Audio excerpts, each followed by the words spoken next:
everybody, it's Cathryn from In the Pink Designs. I'm an independent Stampin' Up! Demonstrator. I hope everyone's doing well. All of the products that I use today, you can buy from Stampin' Up! Through me at the address at the top of the screen. And if you're new here, please subscribe and hit the like button. Today I made a pretty quick and easy treat holder. Now this treat holder holds 2 of the fun size Kit Kats. I don't know if I have another one. Yes. 2 of those. Okay. So any other, except for I think Reese's Peanut Butter Cups, I don't think they'll fit because I don't think it's wide enough. But let's see. No, it's a little short on the Reese's Peanut Butter Cups, but it will fit 2 of these in it. So probably 2 Milky Ways, anything like that would fit in there with it. I only used 1 6x6 piece of DSP for this. So if you use the 6x6, like this is Cute Halloween, it comes 6x6, you get 1 per sheet. If you use your any 12x12 paper, you get 4 per sheet. All right, so I thought this was perfect for giveaways for trick-or-treaters. I used the Frightfully Cute stamp set along with the Frightful Tags dies, and I used the witch hat and this circle here, which is different from any of the circles in the layering circle dies, which I also used, and I used, of course, the Cute Halloween stamp set, Cute Halloween Designer Series paper. Alrighty, so what we need for this is 1 piece of DSP that is 6x6. We need a scalloped rectangle from Pumpkin Pie, and the scallop is 1 3/4, and a smooth circle from Gorgeous Grape that's a little smaller. And we need I already stamped it, but we'll stamp it on the back just in case. I put it there just in case, so I knew I had it right away. This is the circle that is from the Frightful Tags dies, and this one is 1 3/8. Okay, so, and the witch hat from the Frightful Tags dies also. All right, so let's get started. If you ever have any questions, I put my contact info below. I put my Facebook group name below, of course, where you can buy everything, and also my blog, which will have all the measurements, so you don't have to worry about writing them down. Okay, so we have our 6x6 piece of paper, and on the first 6x6 side is there it is. Okay, on one side of the 6x6, we're going to score a 3/4, 2 3/4, 3 1/2, and 5 1/2. Then we're going to turn it 1/4 turn to a different 6-inch side, and we're going to score at 3/4 and at 4 3/4. And that's it. What I did forget to mention here is I closed this by using a hole punch, but I think this time I'm going to use the Velcro dots, just tie a bow, because it'll be easier for the little ones to open and close, or the office mates, or whoever it is you're making this for. So this time we're going to do I'll show you how I did this one, but we're going to do it differently. All right, so now I'm going to fold and burnish. Don't forget about Celebration. If you join my team, you only have to spend $99, and you get $125 worth of product, and you get to pick a free bundle. So that's a pretty good deal. If you wanted to buy some things, you don't have to continue. You can just let your active status expire, but it is a very good deal. But I would love to have you on my team too. Okay, so now we have a 3/4 inch strip on the bottom. I'm not sure how big this is. A 1 1/4 strip on the top, and a 1/2 inch skinniest one on the right hand side. Okay, and this is what we want to do. Okay, so we're just getting rid of three rectangles up here, and this one and this one. And then we're just tabbing the bottom. All right, so with the skinniest rectangle on the right-hand side, we're going to start down there. And there's this lower rectangle we're going to cut to the first score line, and then just take a little piece off the rest of the skinny rectangle above it. Okay, we're going to go to the other side of this rectangle, cut that straight, go to the other side of this square, and cut this rectangle side straight, and then we're going to wedge the two sides of the square. There, that's better. Okay, so now go to the other side of this rectangle, cut it straight, and then wedge both sides of these squares. Okay, I'm going to turn it 180 so that the skinny rectangle is on the left-hand side, and what we just cut is at the top. All right, now, this is our flap. That's the only thing we need to save. Okay, so your flap is going to be next to your skinny rectangle. All right, so we're going to start on the bottom left. This rectangle we don't need, so we're going to cut that straight, and then we're going to just cut a little sliver, whoops, off the top of this rectangle on this side. Okay, that's just so that it goes together nicely. I didn't cut this exactly straight. I'm going to straighten that. Okay, go to the other side of the flap, and cut that straight up to the first score line again. And then we're going to get rid of these three rectangles. So turn it a quarter turn, go down to this first score line, and get rid of these three pieces. Okay, see, there's three rectangles there. One here, one in the middle, and one there. And we just got rid of it. Okay, so this is what your DSP should look like after we finish cutting. Now we need the detail trio punch, and we're just going to round the corners of our flap.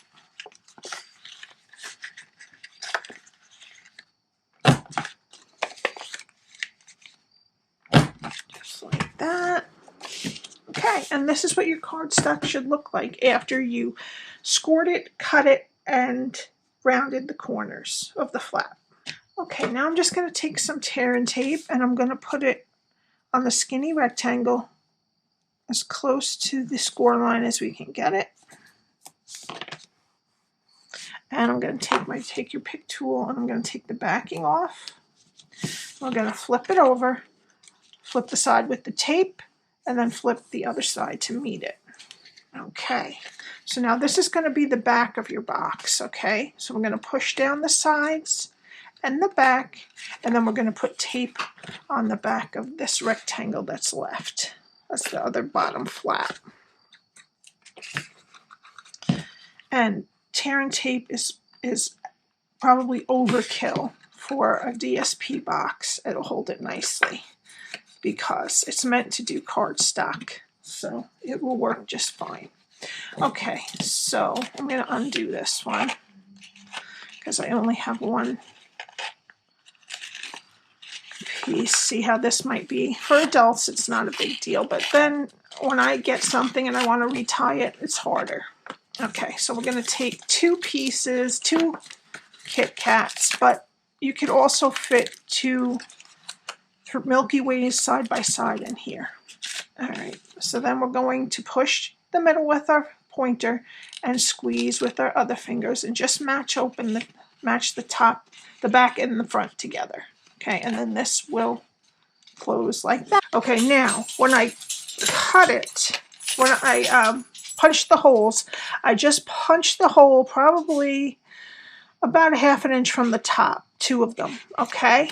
And then I took a pencil and I made a mark through them onto the inside, and then I cut them in the same spot, and I ran ribbon through the inside out, and then closed it and inside out again, okay, and tied a bow. But this time we're just going to use some, I don't have any little ones, so I still have a 1/2 of a 5/8 inch. I usually use 3/8 inch ones, but I cut it 5/8 in half. And okay, so I'm going to put one down. Sorry, I'm going to put one with the adhesive facing me.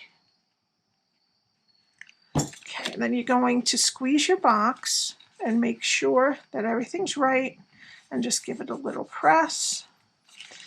Now you could also tie a ribbon around this, just like this, and tie it closed, but I have a hard time doing that, so I just pull it open and then really secure that.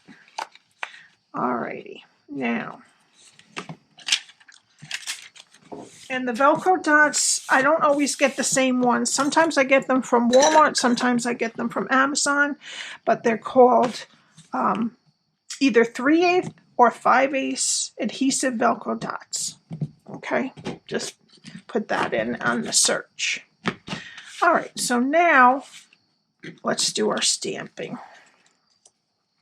And you need this little circle that is from the Frightful Tags dies, and this one is about 1 3/8 again. And the first thing we're going to do is get out our Highland Heather, and we're using the witch image from Frightfully Cute. And I'm going to get in, let me just as much as I can, because the broom does stick out, but I want to make sure I get the hat. There we go. That's a little low. All right, I have it good on this side, but that's generally what I did. Now you could, of course, how I did it to begin with is I stamped this on a full sheet, and then I took the circle die and cut it out, which was easier, but I didn't want to make you wait. Okay, the next step is I took this sentiment from the same stamp set, this is crooked, that says, "Which way to the candy?" And I just put that over the Highland Heather. And the Highland Heather looks a little dark now, but it gets a little bit lighter. Okay, so that's the good one. See how it's much lighter now that it's had time to dry? All right, so, okay, now we're going to take our Gorgeous Grape smooth circle and just adhere it to the scalloped pumpkin pie one with liquid glue. And then I'm going to use dimensionals to put the which way to the candy onto those.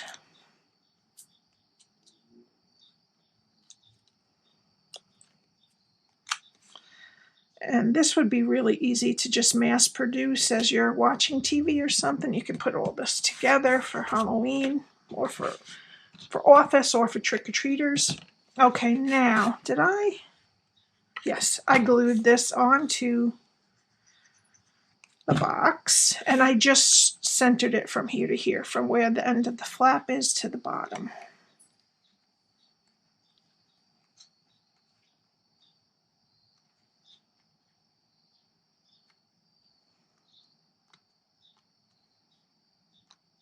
Okay. Now, I'm going to take my Gorgeous Grape ribbon and my glittered organdy ribbon, and I'm just going to tie a small bow. This will actually save you a little bit of ribbon too, but you use the Velcro dot, but you can get like 1,000 of them on Amazon for $10, I think, so they're really pennies. I'm struggling, I should be quiet.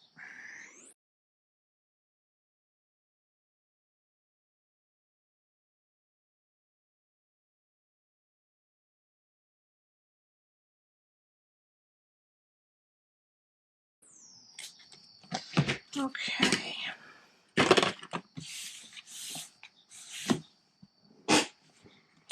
All right, and then I'm just going to decide which side I like better, which would be this side. This one's a little too long. Okay, and then I'm just going to put a bunch of Velcro dots on the back.